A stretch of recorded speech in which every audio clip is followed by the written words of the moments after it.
बेंटल दखरा दुलाराय बर' फरायसा आफादाबो फरायसालि साखोन-सिखोन हाबाफारि लादों। मिरु दुलाराय बर' फरायसा आफादनि बिथोन बायदियै बेंटल दखरा दुलाराय बर' फरायसा आफादाबो बेंटल गोजौ फरायसालिखौ सेनिटाइज खालामनायजों लोगोसे सिबस्रांनाय हाबाफारि बानजायदों। बे सिबस्रांनाय हाबाफारियाव बाहागो लाफैदों चिरां जिल्ला दुलाराय बर' फरायसा आफादनि लेङाइ आफादगिरि मुस्रि सोरांसार बसुमतारी, बेंटल दखरा दुलाराय बर' फरायसा आफादनि आफादगिरि सुसिल इस्लारि, लेङाइ आफादगिरि जोंसार बरगयारी आरो दखरानि गोबां मावथि सोद्रोमाफोरजों लोगोसे बेंटल गोजौ फरायसालिनि गोरायुं मुस्रि राजेन्द्र बसुमतारीया।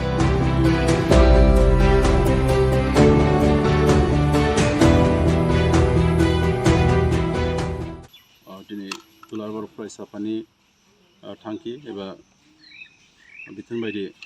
सारा आसामाव थानाय जे फरायसालि बेखौ क्लिन खालामनाय बा साफा खालामनाय बे हाबाफारिखौ जोङो दिनैहाय बेंटल आनसलिक कमिटि एबसुनि सिङाव थानाय नैबे बेंटल हायार सेकेन्डारि जे फरायसालि बेखौ जोङो सेनिटाइज खालामनाय लोगोसे साखाथि फाखाथि थानाय जे हाग्रा बेखौ जोङो एवनाय जे हाबाफारि जों बेखौ दिनैहाय बाव मावफुंबाय आरो बावनो बाहागो लानो हादों बेंटल आनसलिक कमिटि एबसुनि मानगोनां आफादगिरि बिथांनि गासै मथि लोगो बिथांमोन लोगोसेनो बेयाव बाहागो लाफानो हादों बे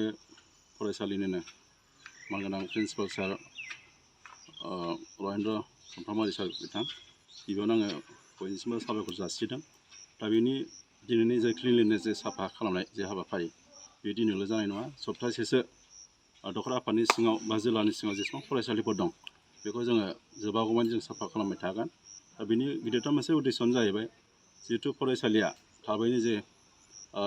खुलिफिननो हासिगौ बिनि सिगांनो बेयाव थानाय जे फरायसालिफोरखौ जोङो साखोन सिखोन खालामनायजों लोगोसे जे सेनिटाइज खालामनाय जों बे हाबाफारिखौ लाफादों जाहाथे फरायसालिया खुलियोब्ला मोजां मोनसे परिबेस बा मोजां मोनसे आबहावानि गेजेरजों जोंनि फरायसाफ्रा क्लास खालामनो हायो बेखिनि मोनसे थांखि आरो आं आसा खालामदों जिहेतु गोबाव सम क्लासफ्रा गेप जानानै थाबाय आरो दा अनलाइन क्लास जाबाय थादों। दा नैबे बेलायाव अनलाइननि बेलायाव माखासे सुबिदा आरो उसुबिदाफ्रा थालायलायबाय जिहेतु जोंनि जायफोर बेकवार्ड ओनसोलफोर बेयाव नांगौ बायदियै बिनि खाबु बेखौ लानो हायाखै। ओंखायनो जुदि क्लासा जायोब्ला जाहाथे मोजां परिबेसनि गेजेरजों जाहाथे क्लासखौ मोजाङै लानो हायो बा मोजां फोरोंनो हायो बेखिनिखौ जों मिजिंथिदों। दा बेयोथ' जे परिबेसखौ नायनानै बेखौ मिरु दुलाराय बर' फरायसा आफाद आरो सेबाजों लोगोसे आसु जे थांनाय बाराव माखासे खेब सावरायखांनाय जाबाय आरो आसा खालामदों दिनैनि थारिखआवबो बेखौ लानानै सावरायनाय जागोन। दा बेयाव बेखौ आनजाद खुंनांगौ आरो खुंनाङै बे मेटारा गासैबो मिरु दुलाराय बर' फरायसाफोरा लोगोसे आसु आरो सेबा सावरायलायनायनि गेजेरजों जिखिनि थांखि लायो बेयो जागोन। आं बेयाव खावलायगोन जोंनि फरायसाफ्रा जाहाथे आनजाद जुदि जामारोब्ला जाहाथे मोजां एपियार जानो हानाय बायदि जाहाथे प्रिपारेसन जानानै थायो फरायनानै थाखाबाय थायो आं बेखिनिखौ खावलायदों। दा गथ'फोरनि सायाव आरो एबसुनि समाव दा नैबेयाव लकडाउननि समाव जोङो फरायसाफोरखौ जे लोगो हमनाय आरो फरायसाफोरखौ थुलुंगा होनाय आकारै जोङो फरायसाफोरनो जे लाइजाम राननाय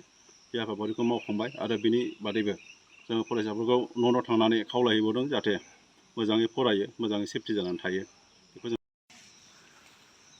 आंनि गोरबो गोसोनिफ्राय बेखौनो गिबियावनो हामबाय होनदों जे दुलाराय बर' फरायसा आफादनि स्पेसियेलि बेंटल आनसलिकआव दैदेननाय जि गथ'फोर फरायसा गथ'फोर बिथांमोना दिनै आंनि स्कुलावनो प्रथम स्कुलनि साफाय खामानि आरो सेनिटेसन हाबाफारिखौ मावजेनबाय आरो बेवहाय आं नायनो गोजोननाय मोन्दों, खुसि मोन्दों आरो अरायबो स्कुल खुलिनायनि सिगां बेबायदि हाबाफारि मावनाया जोंनि थाखाय मोनसे गोजोनथाव रादाब। लकडाउननि समावहाय